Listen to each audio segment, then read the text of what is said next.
My entitled Karen neighbor blocks my driveway with her stupid car, despite the fact that my daughter was having a medical emergency and I needed to leave right away, as she basically said that her phone call was more important than my daughter possibly passing away. So I did the only rational thing I could think of by blasting through her fence just to get on the road and get to the hospital. And now, as a result, this lady wants to take me to court for destroying her property. And at this point, I don't know if I'm the jerk or not, and I really don't know what to do. Here's what happened. Okay, to start things off, I was at home with my daughter last week when the absolute worst thing happened. For reference, she has a severe allergy, and she accidentally came in contact with something that she should not have. She started swelling up and having a really hard time breathing, and it escalated incredibly fast. We live super close to the emergency room, literally a 3-minute drive. So I grabbed her, I grabbed my keys, and I ran out to my car. Waiting for an ambulance would have taken way longer, and we simply didn't have the time. When I opened the garage, I realized a woman had parked her giant SUV directly across my driveway, completely blocking me in. She was standing right next to it, chatting on her phone and watching her dog go to the bathroom on the curb. So I panicked, I strapped my daughter in, I rolled down the window and I screamed that it was a life or death medical emergency and she needed to move her car right this second. Well, when I said this woman literally just held up a finger at me, told the person on the phone to hold on, and said, "You need to calm down and wait. I'm on a very important call. I'll move in a minute." Meanwhile, my daughter was wheezing in the back seat. When she said that, I did not even think. I put my car in reverse, I backed up as far as I could, and then I drove my car straight across my own front lawn, smashing right through this woman's wooden fence next door just to get around her SUV and into the street. I got my daughter to the ER in time and the doctors were able to treat her, and she's totally fine now, thank God. But now the woman is furious. She got my information from another neighbor and is demanding I pay for her broken fence and the landscaping I ruined. She even tried to file a police report for destruction of property. The cops didn't arrest me because of the documented medical emergency, but they said it is a civil issue now. My husband is just glad our daughter is safe, but he thinks I went totally crazy. He said that I should not have panicked and destroyed someone else's property, and he thinks that I made a terrifying situation even worse by causing a massive property dispute. So, am I the jerk in this situation? Because I really don't think I did anything wrong, but at this point I don't know what to do. Oh my gosh, this is seriously some crazy behavior. And I'm not talking about the original poster, I'm talking about this stupid lady blocking your driveway in. Are you kidding me right now? First off, why are you parked there? Don't put your stupid car in front of my driveway and keep me from backing out. Like literally just pull a little bit forward so I can go and do whatever I want to do. Don't block me in and be like, "I'm sorry, but my phone call is more important than your kid dying. I cannot move right now. You're gonna have to wait." I'm assuming the kid has some kind of like food allergy because that's pretty common. And I've got to tell you, as someone who has family members who have like peanut allergies or something similar to that, time is quite literally of the essence. So getting to the hospital, even if it's just waiting 5 minutes, could be the difference between life and death. So in my opinion, with all things that we know about this situation, I think you blasting through the fence was the only option in this scenario, especially if this stupid Karen neighbor was blocking you on purpose and refusing to move. So for your husband to sit there and be like, "Wow, this was really bad and I'm glad our daughter's safe, but you went crazy."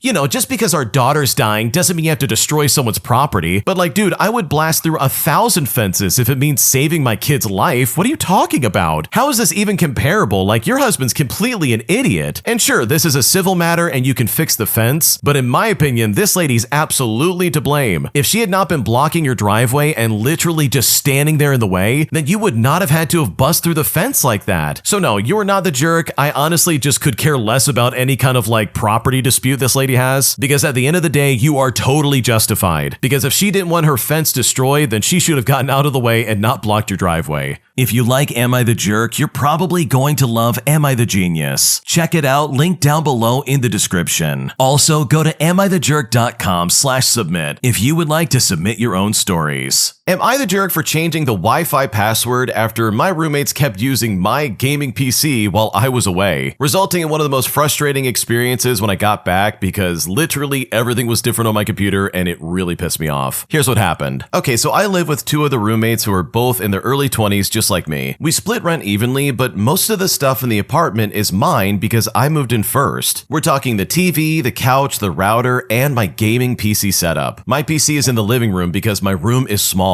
I told them from the start that they could use it occasionally if I wasn't home, but not to download random stuff or mess with any of my settings. Well, recently I went away for a 4-day trip to visit my parents. When I came back, my PC was completely different. New games installed, my Discord was logged out, cloud, random files on my desktop, and somehow they managed to download a bunch of mods that broke one of my games. I then checked the usage stats, and they had been using my PC for hours every day while I was gone. When I asked them about it, they said they thought it was fine because according to them, I said that they could use it. But I told them I meant occasionally, not turning my PC into a communal gaming station. Well, they just laughed it off and said that I was overreacting. So the next day, I changed the Wi-Fi password and I didn't give it to them until they apologized and agreed not to use my PC ever again. And now they're calling me petty and saying that I'm actually like a landlord instead of a roommate. So am I the jerk here? Because honestly, I'm at a point where I just don't know if I'm in the wrong. Dude, if anybody touched my PC, I would lose my mind. Like, don't touch that. I use that for work. I use that for everything in my life. Do not touch that for a second. Also, if your PC's in some kind of like communal area, I would absolutely move that into your room and lock the door. Like, this could really be prevented if you just kind of like put your foot down and said, no, you're not going to touch it. Because with just a few preventative measures, you really can like prevent these people from screwing with your stuff. But no, I don't think you're the jerk. I don't think you overreacted, because if I was in your shoes, I would be just as pissed off. My boyfriend's mom called my workplace to check on my character before deciding if I was good enough for her son. And honestly, this is the most baffling thing I've ever run into because I really don't know what to do about this situation. Here's how it happened. Okay, so I need to preface this by saying that my boyfriend, who I will call Jake, has been with me for about 3 years. We live together, we have a dog together, and we are very much functioning adults. Jake is 31 years old and I am 28. We met at work in different departments, so there was no conflict of interest. Plus, we've been living together in my apartment for about 1.5 years. His mom, who I'll call Roberta, has always been a lot. Very involved, very opinionated, the kind of person who will like include herself into conversations that have nothing to do with her. Jake is her only child, and I think she genuinely believes that means that she has a permanent veto power over his life decisions. I've been polite. I've had dinners with her. I remembered her birthday. I asked about her garden, etc. I thought we had like a kind of strained but workable dynamic, but then last month my manager pulled me aside and told me that a woman had called the main office line asking to speak to someone about my professional conduct and personal reputation. She said she was a family member of someone I was in a relationship with and wanted to make sure I was a person of good character. Now, my manager, to her credit, told the woman this was not something that she would discuss and just ended the call. But she did tell me because she thought I deserved to know. Now, when I heard this, I was so stunned that I just kind of like nodded and went back to my desk. I then called Jake that evening and I told him what happened. And when I did, he went very quiet. He said he would talk to her, but when he did, his mom got defensive. She said that she wanted to make sure I was serious about her son and that she didn't say anything bad. She genuinely could not understand why either of us were upset. She thought this was a normal, reasonable thing to do. Like calling someone's place of employment to ask about their dating suitability is just a thing that people do apparently. Jake apologized on her behalf and told her she needed to apologize to me directly. She then sent me a text message that said, "I hope you understand I was coming from a place of love for my son." That was the apology. And you know what? I haven't responded. And honestly, I'm not really sure if I'm ever going to. Oh my gosh, if I was in a relationship and someone called my place of work to be like, I want to know what they're really like, I would be so pissed off it's not even funny. Like, this is so unbelievably unprofessional. Because what do you mean you're calling my place of work? Like, Roberta, it kind of seems like you're trying to start drama and like ruin my life. Can you imagine if this actually negatively affected the original poster? Like, if this really did affect their job in some way where they had trouble keeping their employment, all because this lady decided to be like, well, I don't think she's doing a good job. Like, holy crap, who knows what could have happened? So yeah, in my opinion, this was very inappropriate. Am I the jerk for reporting my neighbor after they kept using my driveway without asking? Because after they kept parking their car in my driveway, despite me literally telling them to stop, they eventually got a parking ticket, which essentially sent them into a rage, putting me in a situation where now I'm not sure if I made a mistake. Here's what happened. Okay, so I live in a house with a small driveway that fits 2 cars. I usually park one car there and leave the other space open in case guests come over, or if I need to move things in and out of the garage. A few months ago, my neighbor started occasionally parking in the empty spot. At first, I thought it was just like a one-time thing. Maybe they had guests over or needed the space temporarily. I didn't say anything because it didn't seem like a big deal, but then it kept happening. Sometimes I'd come home and see their car in my driveway without any message or warning. And a few times I had to knock on their door and ask them to move it because I literally needed the space. They would then apologize and move the car, but it kept happening again later. Eventually, I talked to them them about it, and I said I wasn't comfortable with them using my driveway without asking me first. They said they understood and then just blamed it on the limited parking on our street. For a while it stopped, but then recently they started doing it all over again. One night I came home late and their car was blocking part of my driveway, which meant I had to park on the street and move it later. And if I'm being honest, that was the point where I got frustrated and contacted the local parking enforcement to report it. And as a result, they ended up getting a ticket. Now my neighbor is really angry and says I could have just talked to them again instead of reporting them. But they're also telling other neighbors that I escalated the situation over something small. Part of me feels bad because getting a ticket sucks, but another part of me feels like I already tried talking to them about it and nothing changed. So am I the jerk? Because this honestly is incredibly frustrating.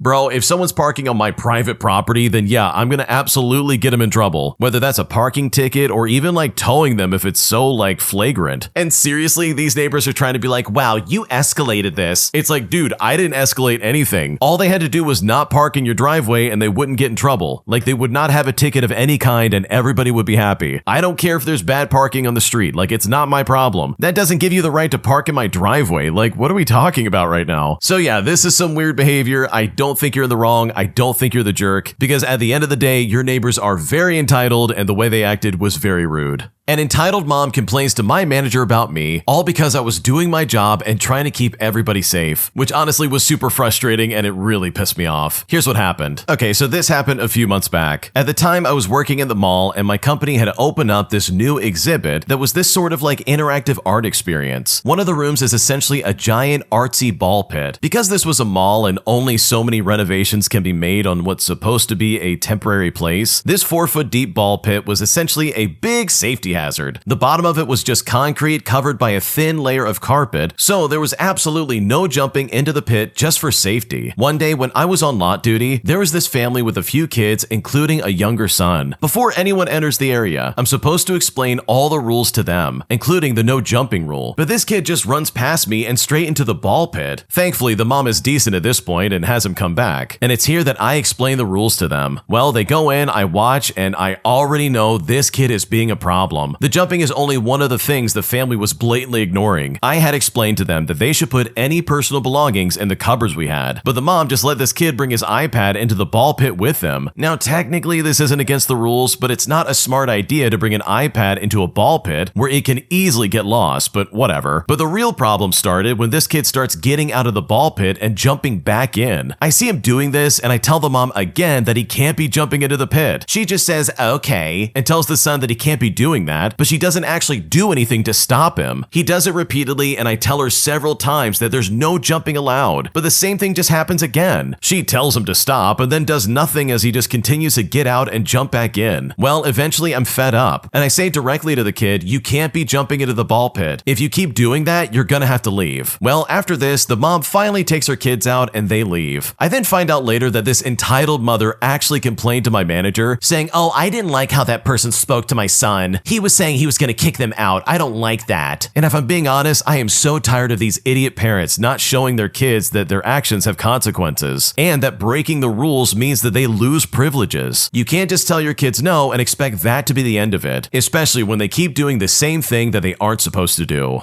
Yeah, this is the definition of obnoxious. Like, are you kidding me right now? First off, yeah, you should absolutely not be jumping that ball pit. It is literally concrete at the bottom of it. So unless you want your kids breaking their arm or like busting an elbow, then yeah, you should probably tell them to stop jumping in. But also, dude, this drives me crazy. I can't stand parents that act like this. If your kids are doing something wrong and I've told you that you need to correct that, don't just sit there and be like, no, little Billy, don't do that. Stop doing that, son. And then watch them do it over and over again. I don't care if you're exhausted. Like, I don't get paid enough to deal with this crap. Plus, when your kid gets injured, you're probably going to try and sue me and the company, and then I'm going to lose my job because you're a terrible parent. So yeah, this entire situation would piss me off so bad, especially as the worker just trying to do my job, dude. This would be so obnoxious and I would hate every second of this. My coworkers are constantly bullying me at my job, despite the fact that I've worked there for 2 years and I've worked incredibly hard. Because right now I feel like I'm in a situation where I really just can't quit my job, but I also can't continue working in this kind of environment, and I really just don't know what to do about it. Here's what's happening. Okay, so I've been working in a restaurant in Europe for almost 2 years now. I got the job through incredible luck because at the time I had only been working as a waiter for maybe 10 months. From the very start, almost all my coworkers hated me because some of them had been working at hospitality hospitality for as long as I've been alive, yet they were earning the same salary as me. My first 4 months were really tough. I couldn't handle the number of customers. I mean, it is a very touristy restaurant I was working at, and I couldn't even carry a tray without feeling like I would drop it. I would come home and cry every day, but I was earning 3 times more than what I was at my previous restaurant, and for the first time, I was able to help my family and finance my goals. Somehow I survived. No plates or drinks fell, and I kept trying to improve. Almost 2 years have passed and I've improved a lot. I feel much more secure in my job as a waiter, and I consider many of my coworkers my friends. But to this day, some coworkers still bully me. I understand that being by far the youngest and least experienced means that people will naturally tease you, but it has reached a point where I simply can't take it anymore. I'm just too nice. I have no problem saying sorry when I feel I'm wrong, and I hate confrontation. These are the main reasons why in every place I've worked, that people either like me or feel pity for me, or they don't respect me and just try to take advantage of my kindness. 2 coworkers have physically confronted me, and many have shouted at me or cursed at me, but nothing happens. I've gone to human resources many times, and in my case, the human resources is the general manager. And trust me, he doesn't do anything about it. He just sets up a mediation, and even when nothing is resolved, no one is fired or suspended. And because they all know I'm too nice and have a hard time saying no, they call me in whenever someone is sick. In January, I worked 22 days, and 16 of those were double shifts, where I'm working upwards of 14 hours. It completely burnt me out. I became impatient, and for the first time in my life, I started arguing with the guests that would come in. I took a 3-week vacation in February, and it was by far the best vacation of my life. I'm going to start working this Thursday again, and I don't want to return motivated only to feel grumpy again after 2 days because of how people treat me. I don't want to get upset over the overworking and the constant negativity of my coworkers that drains me. No, I cannot quit. I'm making excellent money, which is allowing me for the first time to support my family back home and invest in my retirement. I just want to feel good at the place where I work, and honestly, I don't know how to make that happen. Okay, bro, you have got to start standing up for yourself. Like, you've been there for 2 years. You've clearly proven that you are absolutely a good worker and you can stick around. You have some semblance of longevity and you don't plan on leaving anytime soon. So if I was in your shoes, I would absolutely start shooting that energy right back at them, dude. I would tell them straight up, listen, you're not going to talk to me like that anymore. Because trust me, if your manager's not going to do anything about it, then it's time for you to step up and be your own advocate. And you said it yourself, you can't quit. So guess what? Don't quit. Show these people once and for all that they're not going to talk to you like that. Correct them every single time it happens and literally put them in their place any chance you get. Because for some people, that might be the only way they understand that no, they can't just bully you and expect you to roll over and play dead. And trust me, I understand where you're coming from, where you're like, oh man, I'm too nice and I hate confrontation. I'm really quick to say sorry and all this other stuff like, oh, I don't want to get in the way. But my God, you're not getting in the way. These people are literally walking all over you. That is not you being nice. That's you willingly becoming like a doormat for them to wipe their feet on. And you don't deserve that. That's crazy talk, man. So yeah, if I was in your shoes, I would start standing up for myself starting the day I come back from vacation, because these people have no right to talk to you like that, and you definitely do not have to put up with it. Am I the jerk for not sending a guy some money that I've only really been talking to for about a month? Because after I said no, he literally blocked my number and I haven't heard from him since. And I don't know if I made a mistake or if I said something wrong. Here's what happened. Okay, so I've been talking to this guy consistently for about a month, or like a little over a month. We actually met in high school and used to talk on the phone a lot back then, but nothing ever really came from it. Over the years, we would randomly run into each other. But again, it never went anywhere until recently when we started talking again. So there was some familiarity there, and he wasn't a complete stranger. He works on the road as an electrician and had just gone out of town for work. During the time we were talking, he started moving pretty fast emotionally. He told me that he loved me and said that I was already acting like his girlfriend. And that honestly turned me off a little because it felt way too soon. But I still told him that I liked him and that I thought the connection could grow. I just kept trying to pace things and not rush into anything. A few days ago, he asked me something like, hey, if I ever needed something, could I come to you? He framed it more like small things while he's on the road, like hygiene stuff or soap while he's working out of town. And I told him, of course. I'm generally a giving person, so I sent him $40 just to help out, even though he didn't directly ask me for any money. When I sent it, I also asked if that was enough or if he needed more, and he said he was fine. Well, a couple days later, he messaged me me saying he needed $60 to make it home. I told him I honestly didn't feel comfortable sending more money right now. I mean, we've only been consistently talking for about a month, and I didn't want to start doing too much too soon. After that, he sent the $40 back, and then he blocked my number. And now I'm sitting here wondering if I did something wrong by saying no, even though I felt it was a reasonable boundary this early. So seriously, am I the jerk? Because this honestly was super weird.